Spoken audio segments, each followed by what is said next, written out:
अचंभे की बात है, 31 साल में पहली बार दिल्ली का जो बजट है वो डेफिसिट में है, यानी घाटे में है, और छोटे मोटे नहीं, 7,000 करोड़ रुपए का डेफिसिट है। इसका क्या अर्थ हुआ? इसका अर्थ यह हुआ, पहली बात, कि दिल्ली में जो एक्सपेंडिचर है यानी खर्चा, वो दिल्ली की इनकम या दिल्ली की आय से कहीं कहीं ज्यादा है। इसका एक और बहुत ही संगीन पहलू है कि ये डेफिसिट जानबूझ के हुआ है। आपको याद होगा, जब विधानसभा के पटल पर यह बजट पारित करा गया तो तब माननीय सीएम आतिशी जी ने, जो तब केवल वित्त मंत्री थी, उन्होंने दिल्ली के बजट के सरप्लस होने की घोषणा करी थी। बड़े बड़े दावे करे थे कि दिल्ली के पास फालतू पैसा है। लेकिन आप ये देखिए कि इसेंशियल इंफ्रास्ट्रक्चर प्रोजेक्ट्स जैसे कि दिल्ली में अस्पतालों की मरम्मत, नया कोर्ट कॉम्प्लेक्स बनाना, सैलरीज देना कर्मचारियों को, कर्मचारियों की पेंशन और इस प्रकार के ऐसे कई बड़े खर्चे, इनका बजट में प्रावधान ही नहीं करा। They did not make provisions for over 7,000 crore rupees in the budget of Delhi. ये जानबूझ के करा गया क्योंकि दिल्ली सरकार ये झूठ फैलाना चाहती थी, जनता को भ्रमित करना चाहती थी कि दिल्ली के पास सरप्लस पैसा है। अगर आप देखेंगे तो आम आदमी पार्टी की सरकार ने जानबूझ के दिल्ली के अकाउंट्स फज करे हैं। इसलिए आज हम इस अकाउंट फजिंग की और दिल्ली के बजट की सीएजी से ऑडिट और जांच मांगते हैं, और जांच के बाद कड़ी से कड़ी कार्रवाई हो, इसकी मांग रखते हैं। आपके समक्ष कुछ उदाहरण रखना चाहूंगी। माननीय आतिशी जी, केजरीवाल जी और आम आदमी पार्टी की सरकार को पता था कि दिल्ली के पास पैसे की किल्लत है, और इसीलिए आपको याद होगा, अचानक उन्होंने एक पन्ने का ऑर्डर निकाला और 10,000 से बस मार्शल्स को बड़ी क्रूरता और निर्ममता से नौकरी से निकाल दिया। 6 महीने की उनकी सैलरी उन्हें नहीं दी।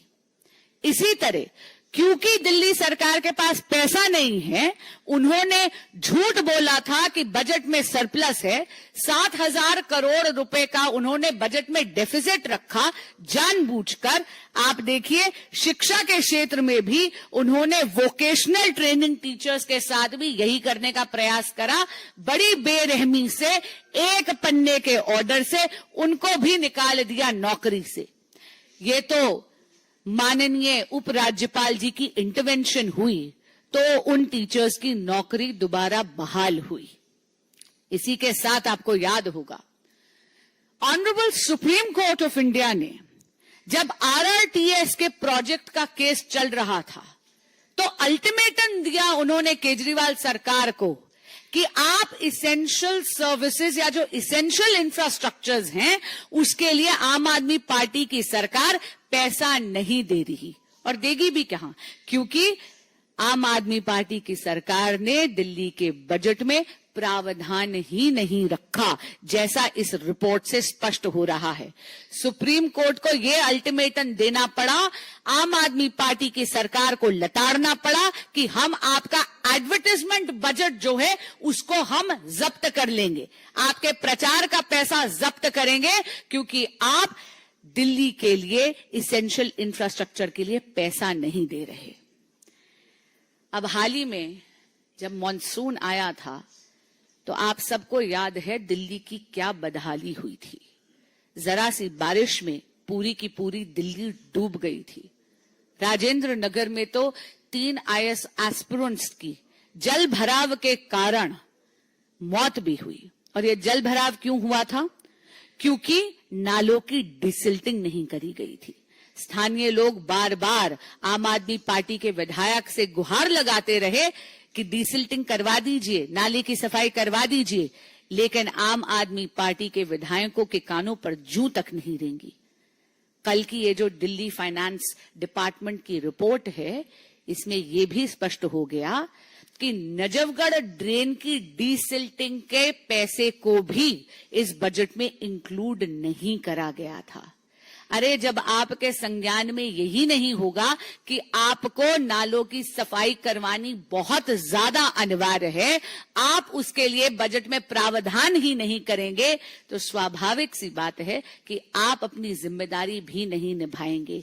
ये दिल्ली जो डूब रही है, नालों की जो सफाई नहीं हो रही, ये इसलिए हो रही है क्योंकि आम आदमी पार्टी की सरकार सत्ता में इतनी मोह में मदमस्त है कि वो इनकी डीसिल्टिंग के प्रावधान भी नहीं कर रही बजट में।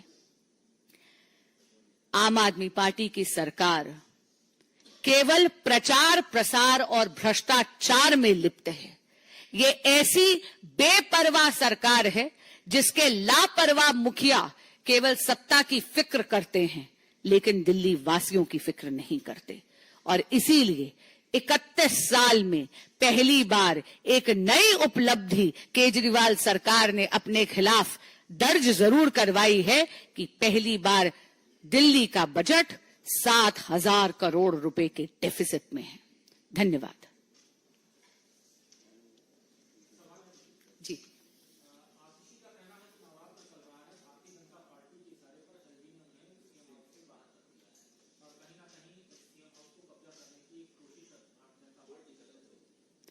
कोई भी सरकारी बंगला किसी व्यक्ति विशेष की व्यक्तिगत प्रॉपर्टी नहीं होता, वो सरकार की प्रॉपर्टी होती है।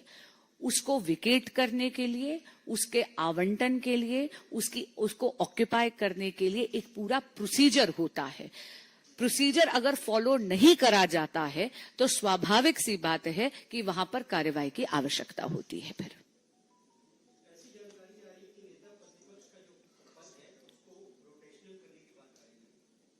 जी बिल्कुल, ये मैंने भी सुना है कि ऐसी बात चल रही है कि नेता प्रतिपक्ष के पद को रोटेशनल करने की बात आ रही है, पर विनम्रता से कहूंगी कि यह विपक्ष का अंदरूनी मामला है। हाँ, इतना जरूर है कि विपक्ष के दलों में ऐसे कई नेता हैं जो नेता प्रतिपक्ष का कार्यभार संभालने के लिए काफी सक्षम है, लेकिन अगर इंडी अलायंस को यह लगता है कि माननीय राहुल गांधी जी पूरी कर्तव्य निष्ठा से अपना ये पदभार नहीं संभाल पा रहे हैं, तो ये निर्णय उन्हें लेना है। लेकिन नेता प्रतिपक्ष के या लीडर ऑफ ऑपोजिशन की पोजीशन को रोटेशनल करने की ये जो बात चल रही है, ये मैंने भी सुनी है, पर ये उनका अंदरूनी मामला है।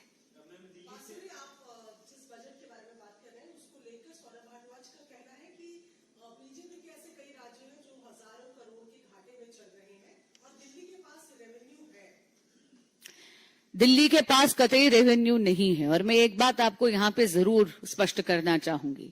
ये जितने भी प्रोजेक्ट्स थे, ये ऑनगोइंग प्रोजेक्ट्स थे। चाहे अस्पताल की मरम्मत की बात हो, चाहे कोर्ट कॉम्प्लेक्स बनाने की बात हो, चाहे सैलरीज देने की बात है, चाहे पेंशन देने की बात है, इनमें से कोई भी ऐसा खर्चा नहीं है जो नया खर्चा है, जो अचानक से अकस्मात इस सरकार पर गिरा है। इसका प्रावधान करना, इसके लिए प्रोविजंस बनाना बजट में, ये उनकी फिड्यूशरी ड्यूटी है, ये उनके अधिकार क्षेत्र में है, उनकी जिम्मेदारी है। और बहुत अजीब बात है कि माननीय आतिशी जी जो मुख्यमंत्री भी हैं और वित्त मंत्री भी हैं और स्वयं इतनी ज्यादा ज्ञानी हैं अर्थशास्त्र की, उन्होंने 7,000 करोड़ रुपए का डेफिसिट दिल्ली के बजट में 31 साल में पहली बार उन्होंने लाकर खड़ा कर दिया है।